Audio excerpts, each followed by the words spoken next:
Hello everyone, our subject for today is an all-time favorite, the rose flower. We begin painting these roses by applying the wet on wet technique. In this project, we only have a limited palette that consists of red, yellow, blue, and green. Drop the lemon yellow in a larger circular motion, followed by a smaller circle of cadmium yellow in the center of our flowers. Also, apply sap green under those flowers since it is our color base for the shadow area. Wet the petal you are working on before applying the colors. If you don't have the color pink, use a tiny dab of red and mix it in a clear puddle of water.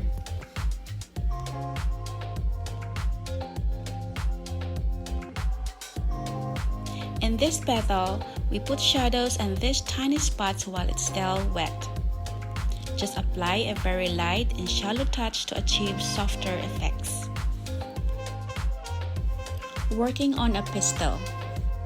A pistil is the center of a flower.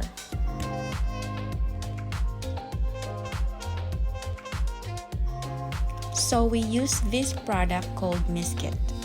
It's a liquid frisket to mask small details in our painting, and we are going to use it for the filament of these flowers. The filaments are the small strands in the center of our flowers or the pistil. While waiting for the masking fluid to dry, we will continue painting our petals. Pay attention to this petal. Wet the petal, apply the light pink, and start working on the shadows. When the masking fluid is dry, drop a dark red and a dark brown over it and wait for a few minutes. Continue adding another layer of red to the shadow area of this flower we are working on and soften the sides with a clean brush.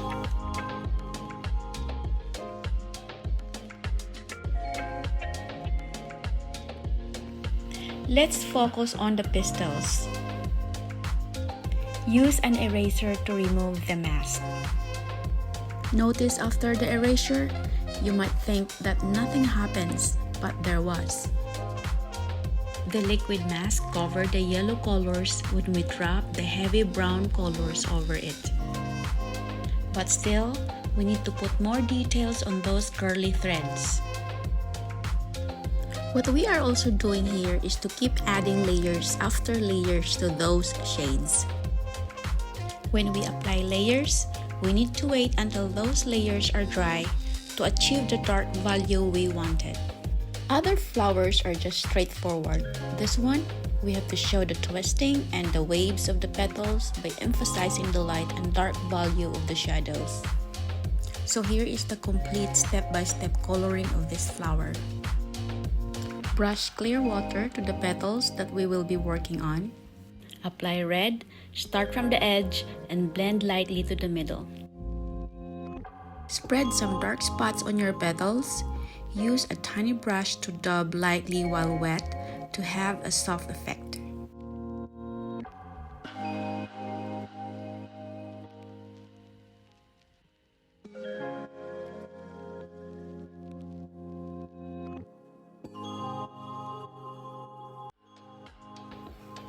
When we say that we need to emphasize the light and dark value of our petals, we have to define their wavy structure and texture.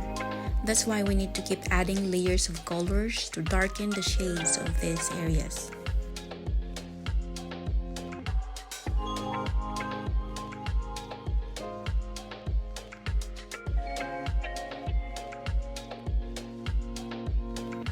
Here is another look at the pistil and filaments applications.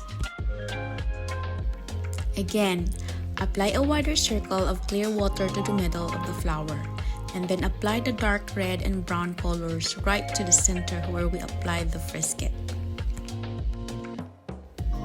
Use an old brush or a cheap brush because it sticks to the brush if you don't wash them right away.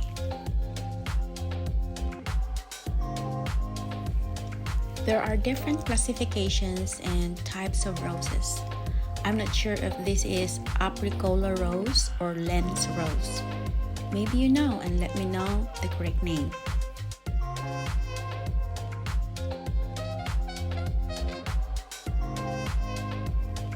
This last flower shows how we put fine lines on our petals. These are also an indication of how wavery or wrinkled our petals are. It actually adds interesting definitions to our painting.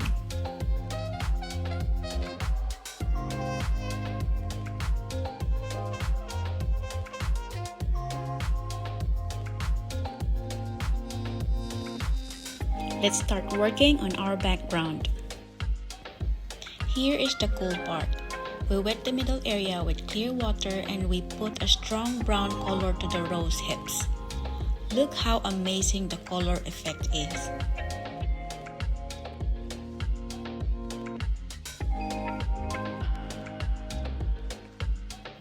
We applied sap green and viridian green with a hint of indigo to darken our background.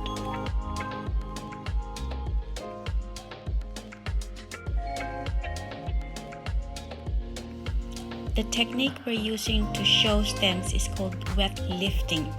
We lift the color by using a clean brush. Next, we are now painting leaves and fences in the background.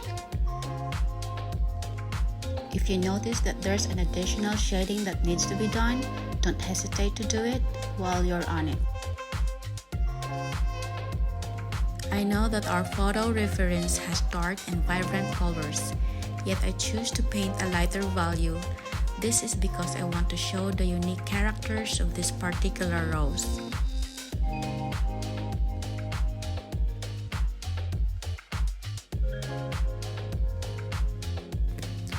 We put a light paints gray shading onto our fences.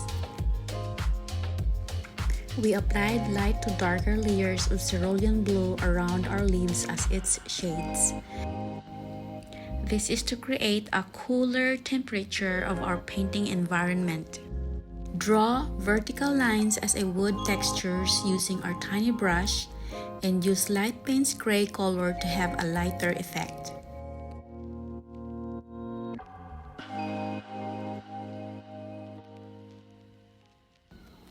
Observe that we use a negative painting technique when we paint those leaves.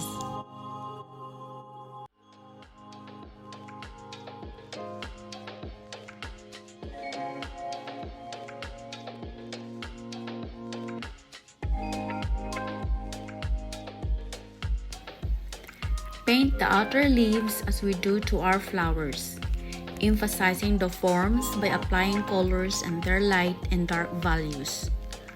I always stress in my videos, the light and dark values are really what makes our painting alive. So guys, let's do some touch-ups and wrap up to finish our paintings.